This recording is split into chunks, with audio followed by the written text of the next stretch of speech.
We do not have the luxury of using a drawn-out, convoluted, and risky process. We could prevent a catastrophic default with a simple majority vote tomorrow. If Republicans would just get out of the damn way, we could get this all done. We're not asking them to vote to raise the debt ceiling. That's what they asked us. That's what McConnell asked for 3 months. Let Democrats vote for it. If they got out of the way, that's just what could happen. As pretty much everyone has warned that a first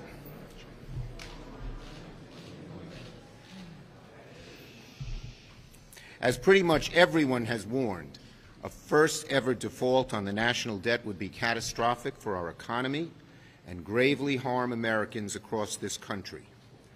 We can avoid a debt ceiling crisis altogether if the Republicans would just get out of the way. We're not asking them to vote yes, just get out of the way. I filed cloture on the House message that provides for a suspension of the debt ceiling until December of 2022. The Senate will hold that vote tomorrow, and once again, every senator will face a choice. We can stop this Republican-manufactured debt ceiling crisis in its tracks, or Republicans can keep driving our country ever closer to the first default in American history. It's perfectly clear to everyone, that Democrats are working to prevent a default, and Republicans are deliberately making it more likely to happen. Republicans have been offered multiple opportunities to take a step back and de-escalate the crisis they've created. But each time, the Republican leader has chosen to escalate it instead. Last week, I offered a common-sense proposal that would have addressed the debt ceiling on a bipartisan basis. Republicans voted instead to default. Then I proposed doing just what McConnell asked us to do, allow a simple majority vote, exactly what happened in the early 2000s, and what Republicans have been citing and saying they want again, but they blocked it. What else do they need to make it clear to everyone they are the party of default?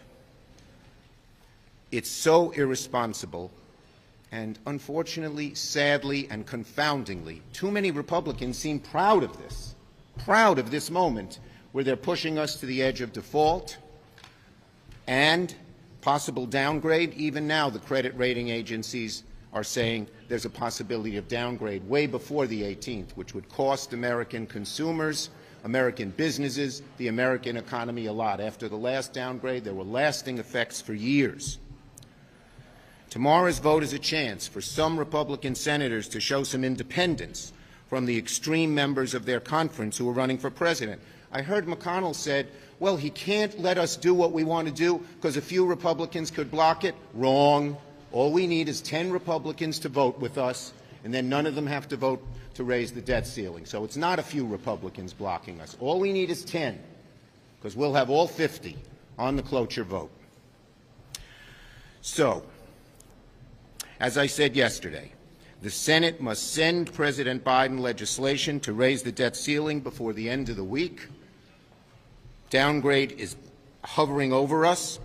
Democrats will do the responsible thing and vote tomorrow to prevent a default. It's not too late, but it's getting dangerously close. There's still time for Republicans to get out of the way and allow this bill to pass with a simple majority vote. There's still time for 10 Republicans to join us, no matter what some of the extremists on the hard right think. Some of them, many people speculate, want us to default.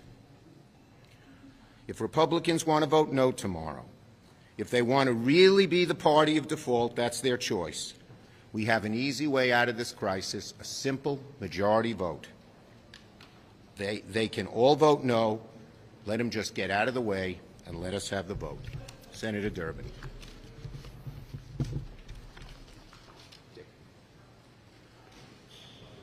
Like many of you, I start each Senate day listening to Senator Mitch McConnell's speeches on the floor. There are some recurring themes that we ought to think about at this moment. The one that is always there is the fear of inflation. Sure, it's a legitimate concern, but Mitch McConnell is particularly focused on inflation. Well, what causes inflation? One of the things would certainly be if interest rates go up. What would cause the interest rates to go up? the uncertainty about America's economic future and whether the full faith and credit of the United States can be trusted.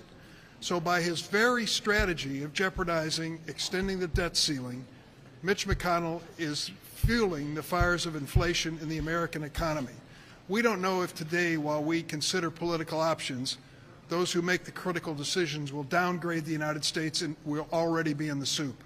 If we finally come to our senses and Senator McConnell allows 10 Republicans to join us, or we do it by a simple majority vote, that still may not be enough to really stop the impact that I've already described. The second thing he always says is, we want to help American families. Well, we've been told what his strategy on the debt ceiling will do to American families, not only facing increased interest rates on their mortgages and on their credit cards, but having more unemployment across the United States at a time when we are desperately trying to get back on our feet. In addition to that, we know that if we jeopardize the government payments, critical payments to Social Security and veterans, it will damage families across the board. The last thing that Senator McConnell says almost every day in his speech, we want to hurt China. We're in competition with China. Do you think for a minute that the prospect of the United States defaulting on our debt gives us a stronger standing in the world compared to China, or a weaker standard? The answer is obvious. McConnell knows it. The advice to him is very simple. Lead, follow, or get the hell out of the way. It's time for us to do what America needs now. Senator Murray. Well, thank you, Senator Durbin. Right now, Democrats are working very hard on ways to strengthen our economy. We want to lower people's costs for child care and health care and education. We want to help people get back to work in good-paying jobs and help our working families. We want to fend off the massive economic and personal cost of inaction on climate by dramatically cutting carbon emissions. In other words, Democrats are working towards a stronger, fairer American economy. And that includes paying the bills, just like every family does. But Republicans, once again, the party of no, and the party that is now pushing us closer and closer to unprecedented economic sabotage.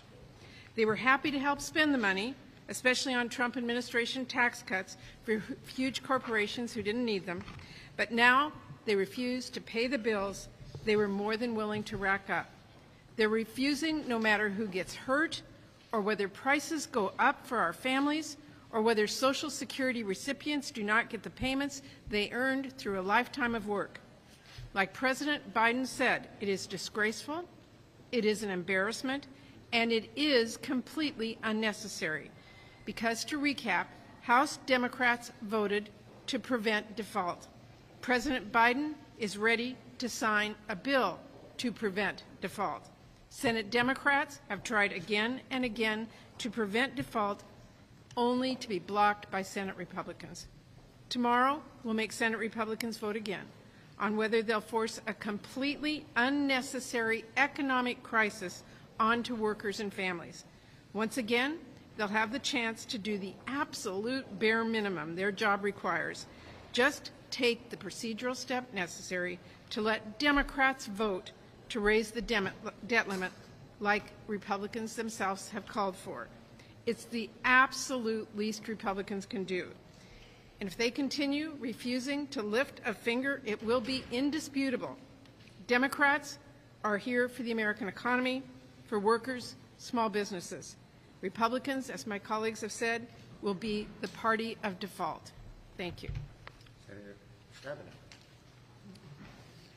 Well, we're here today to just reinforce over and over again the fact that the Republicans are demanding that we raise the debt limit ourselves, and we're happy to do it. 50 votes, happy to do it.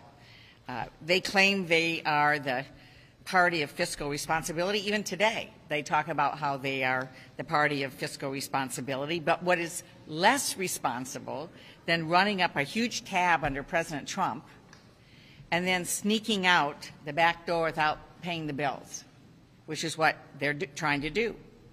Raising the debt limit today pays for the important programs we funded last year on a bipartisan basis in the middle of a pandemic. First, we passed the Families First Coronavirus Response Act, bipartisan basis. then the important CARES Act on a bipartisan basis. Then we passed the second round of funding for the Paycheck Protection Program on a bipartisan basis. And then in December, we passed important COVID package again on a bipartisan basis, and every single one of those President Trump signed. Every single one of them. They know, the Republicans know, that defaulting on our debt would be catastrophic for our economy. But they're willing to play the riskiest possible political game anyway. What is that about? That's the question to be asking them. Why would they do that? It's time for them to step aside, to stop obstructing. We are willing to do the right thing and raise the debt limit with 50 votes. It's time to get on the business of getting that done. Yeah, I haven't called on you in a while, Chad. Thank you. I appreciate it. There's a reason for that, maybe. I don't know. Not that I'm aware of. If there's one, you should let me know. Can you characterize in these I don't want you to give up state secrets here, but I would not. Characterize, the idea of bringing down the cost of the social spending bill when, maybe making a program valid for fewer years. The idea of, and that wrestling match that's going on among Democrats. Yes, look, we have to pass a strong reconciliation bill and we have to pass a BIF bill. And there are some in our caucus who still want more than 3.5. The vast majority of our caucus, every one of them voted for a budget resolution with reconciliation instructions that said 3.5, but everyone knows there's going to have to be give and compromise. But I think we all realize we're going to have to come together and pass something. Not just about everyone will be disappointed in some things, just about everyone will be pleased with some things, but we will get it done.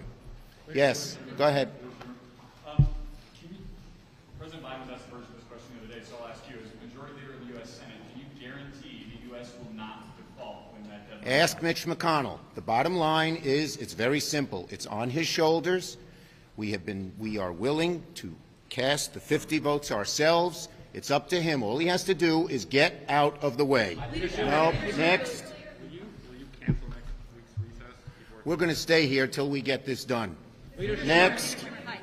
If this vote on the debt ceiling tomorrow is blocked by Republicans, would you rule out changing the filibuster rules to enable a debt ceiling vote? Look, the best way to get this done is just for Republicans to get out of the way. None of them have to vote for debt ceiling. Let the 50 Democrats do it. That's the best way to get it done. That's what we're working for tomorrow. Yes. You got to speak out a little. Just back to your response on give and take on reconciliation, where do you think Democrats can give a little bit more to get to that? I'm not going to negotiate in public. We had a very good meeting, Speaker Pelosi, myself, the President's people last night. We began getting into the nitty-gritty of how we get this done, and we are going to get it done. We want to get all of it done by the 31st of October, and we're making good progress. I think Democrats of all different, the progressive folks, the more moderate folks, all realize there's going to have to be give on every side to get this done, and I think we do. Yes. Are all 50 Democrats opposed to using reconciliation?